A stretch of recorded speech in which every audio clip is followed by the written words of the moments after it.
Hello and welcome to Ginger Prime. My name is Brian, and if you're a returning subscriber, what's up Soul Nation? Thanks for coming and checking out this New World video. In this video, I'm going to a great amount of feedback and my thoughts on the current state of New World and what I hope to see for this game's future. Now let me be clear, I really enjoyed the experience I've had so far with this game, and I'm happy I pre-ordered and I'm really excited for when this game fully releases sometime, we assume, in the spring 2021. But that in no way should come across as a shining review for this game in its current state. Now, as a gamer, I tend to see the potential in games, which I think is a good quality to have, but when talking to a wide selection of gamers, it can usually come off across as overly optimistic or even perhaps a little naive. So since this video is going to be on the longer side of things, I've set it up with chapter markers so that if you're interested, you can jump to any one specific section if you wish. As a brief overview, I do plan to talk a lot about dungeons, raids, mounts, the in-game economy. So let's go ahead and dive in with my thoughts about the state of New World. I absolutely love what they're trying to do with this game. The world, the visuals, the player's impact on the environment, it all feels really incredibly immersive. I didn't once see a tree spawn after being cut down, but seeing them fall at the player's own choosing was powerful. And I couldn't help but wonder how much I wish other MMOs would do this in their own games. Now, I spend a lot of time playing games like Final Fantasy XIV and Final Fantasy XI, Destiny 2. These are some of the games that I really enjoy playing, so note that in the context of my gaming history, those are the games that I tend to gravitate to. When I first saw New World, I was really worried that the visuals weren't going to be something that drew me in, and I can happily say I was wrong. Being born in Nacogdoches, Texas, I have a love for East Texas, so you can kind of think Texas and Louisiana, those tall trees, beautiful environments. And here in New World, that sense of adventure, it's realized. The world feels connected, which could lead to, I guess, a complete feeling that it feels samey, quote unquote, samey. But I do feel that there's enough variety here. I wouldn't mind seeing some zones or ruins that capture more cultures of the past that perhaps found their way to Eternum. But with all these walls of light, I'm left feeling that the game has a massive feature ahead of it with lots more to explore down the road. And if you don't know what I'm talking about, these walls of light, basically you walk into them, you die, but you can see beyond them. So there's more zones and things that aren't a part of this preview that honestly, I'm really excited to see where they go from here. Anyway, all of this brings me up to a personal debate that I've had with this game since I've played it, and it's the concept of mounts. I both want and don't want mounts in this game, if that makes any sense. However, I can say that the most valuable resource in the game is the ability to travel quickly, and the thing that lets you do that is Azoth. I'm fine if they actually don't add mounts, but we need to be able to trade and farm up Azoth to be able to increase our cap via quests or leveling or some other method. And if you wanted to play this game just as an Azoth farmer, that would be awesome. I also think that there could be some value in being able to use the teleport feature outside of town. However, make it costly, so that the player is given choice between always having the demand for Azoth, but also the ability to sell it, trade it, drop it, things like that, or even given the ability to store it within some kind of shared company function or shared pool of Azoth. I don't know. One way or the other, I think we'll talk about companies' improvements here in a little bit. Now, I want to focus in on really where I feel like they need to improve upon. This is also my reading of other players' feedback and kind of blending it with where I see they could use some improvement, or at least my perspective. So coming from a sandbox style preferred MMO player and also somebody who plays theme park style MMOs, there is a blend here that they're trying to do, but I don't think they nail it quite on the head. So let's talk about questing. I think first and foremost, while playing this game and reading what other players have said about this game, I feel that questing needs some major revision and some separation. Now, if we take the idea of what we would call the main story quest, if that even exists in this game, I'd say visually this needs to be represented differently from the other quests that they have currently set up. A different color, a different symbol.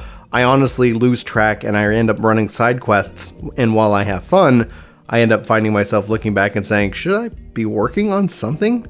If there's going to be a story in this game, personally, I'd love to see them add voice acting to that story to help give those lines and those characters and those quests more punch. I don't need some massive cutscenes to really drive the story, but adding that to this game I think would do it really well. Now, I don't know what this turnaround would actually look like regarding MSQ updates, but honestly, I think if they added voice, you would really find this more immersive in terms of its story and its lore. Beyond story quest, you have side quests and town projects and faction quest, and they're all pretty basic stuff. I did actually enjoy a quest that took me to a cave to fight a bear for a key, and I actually got my butt kicked a few times, but all in all, like, the quests are quests. They're enjoyable, but I personally would rather not see quest-specific items drop off of enemies, especially for town projects and faction quests. For story quests, maybe keep the way it is, but for these kind of quests, I'd rather have them have a lower drop rate to let those items actually be sellable on the markets, thus creating more demand and allowing players who maybe don't want to run out of town to actually go and complete those quests just using their own coin. I more or less default back to the player-driven economy, with some exceptions being obviously the main story quest and general quality of life quests. But I think it's only fair for now that we talk about the player-driven economy. So hands down, I love player-driven economy games because I think they actually help create a balance between the hardcore player and the casual player. There's obviously exceptions to this rule, but when you can choose to play the game the way that you want and still have an impact to the game just by questing or farming or doing high-end content. Now, that being said, there are some things that really impact that and hurt the player economy when playing the preview, and that is that enemies drop weapons. And this can be fine, but beasts dropping a weapon and coin? Perhaps let's change that. When talking with friends, they said that the reason that you have dropping of gear is to help you break down that gear for repair materials, which is true. But I also found that gear actually able to be equipped, and that really kept me from needing to craft or needing to go to the shop or the markets for said gear. So I say either have enemies drop just repair materials instead, or make crafting gear way more valuable to the player, so that really kind of helps drive that market mindset. What I mean by this is I don't think beasts should drop weapons or coin. I think it's okay for the occasional humanoid monster to do so, but I would rather see that more on the rare side of things, at least in terms of gear. But further on that subject, I think everything should be tradable. I like how you can do a player trade by either using a house or going around some kind of shady corner to drop off items to one another. The risk that another player could swing by and take it is actually quite fun, and I like how those items then aren't destroyed if you just leave them in the open world. Anybody can find them, pick them up, and do what they want with them without a tax or some other, form of penalty. Now, this all kind of brings into the concept of the change that they made to PvP, and we'll talk about PvP here in a little bit, but note there's really no repercussions if somebody does steal your stuff. There's nothing you can do, and if they're going to have this kind of open world trading of materials, of items, there needs to be some form of, repercussions if say somebody comes by and steal your stuff, some form of reputation system, but that's a bigger conversation for the PvP section of this video. Anyway, that aside, I honestly feel more connected to the world by the fact that I can put things into it. This feels more like a living world than most games and most MMOs have to me recently. Obviously, all of this is going to have a balance to it, but I do believe in player-driven economies, and I believe that they actually open up the game to a wide range of play rather than funneling everyone into a specific form of content, like dungeons or raids. But at this point, that does bring me to the PvE section, my PvE feedback regarding leveling, party play, dungeons, and raids. When I think of the subject, I think of sandbox versus theme park MMORPGs. But I love that everything in this game is a part of the open world, and I love how big that open world is.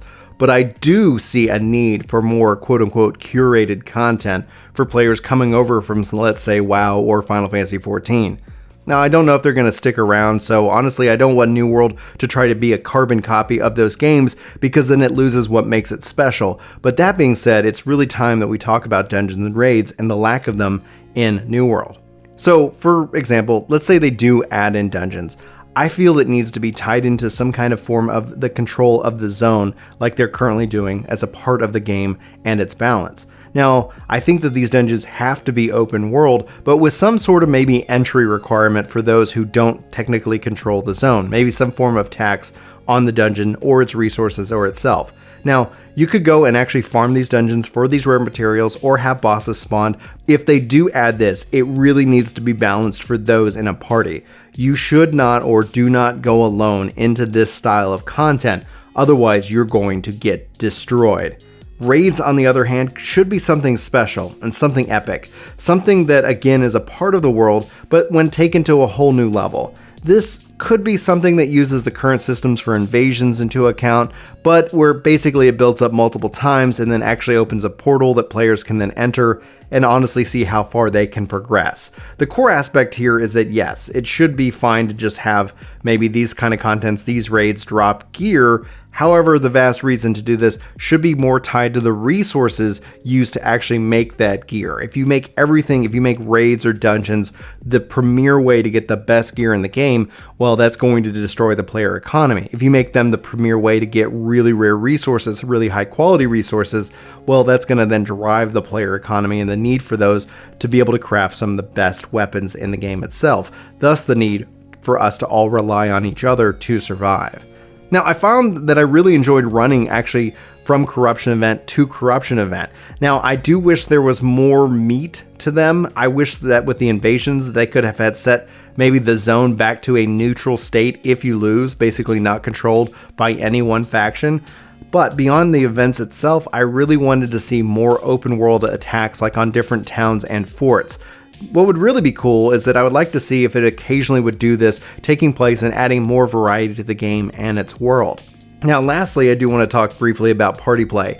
It needs to offer some form of benefit to everybody in the group. Now personally, I like grouping up with my friends. I could see where they are in the world, but there was never a real need for us to do so. So I think the game really needs to have some form of XP share, skill share, quest share that really honestly makes playing in a group more rewarding. To take it a step further and to kind of play into what Gears of War does, if anybody's played that game, while playing with friends, you actually level up some kind of friendship relationship with them individually. So it's something that added more XP bonuses within, Gears of War, where here that could also apply as well. Adding in, hey, you played with this person all the time. Hey, now you get an extra 2% experience. Now you get an extra 4% experience. The more content you do with those individuals, the more that friendship bonus grows. That's just a simple idea, but you can kind of take it and play with it and do so much more with it. I'd love to see them explore that friendship and those bonds accordingly.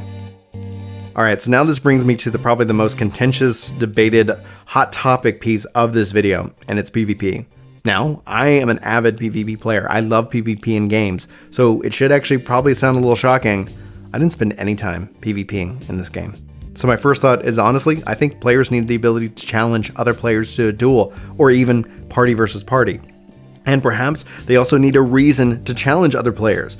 It'd be great if there was some sort of system, some sort of stat tracking for this. It might even help with some of the arguments that we would see devolve in chat if players could challenge and accept duels for PvP reputation here. This is of course high level, and I'm aware that there's issues that could easily arise with just stating that. So there's balancing, there needs to be some design considerations if they decided to go this route.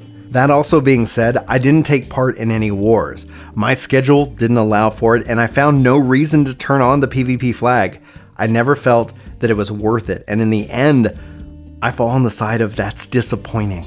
I don't really have the answer. I have seen many points of view from players weighing in on this subject. I enjoyed that I could play and explore the world in peace, but it does feel as if something is missing. I can't say what or how to balance it, but there needs to be something, some reason, something for flagging PvP. A constant flow of XP, for example, something, anything. Otherwise, it honestly feels more like side content. Now, as far as factions go, I do enjoy the factions. I like that they fight for control of the different zones, but there needs to be something more there. There needs to be some way to switch factions. If a friend joins or you make a new friend in the game, there isn't another way to currently do so, and thus you really can't contribute to their company. You can't really have multiple friends all with different factions.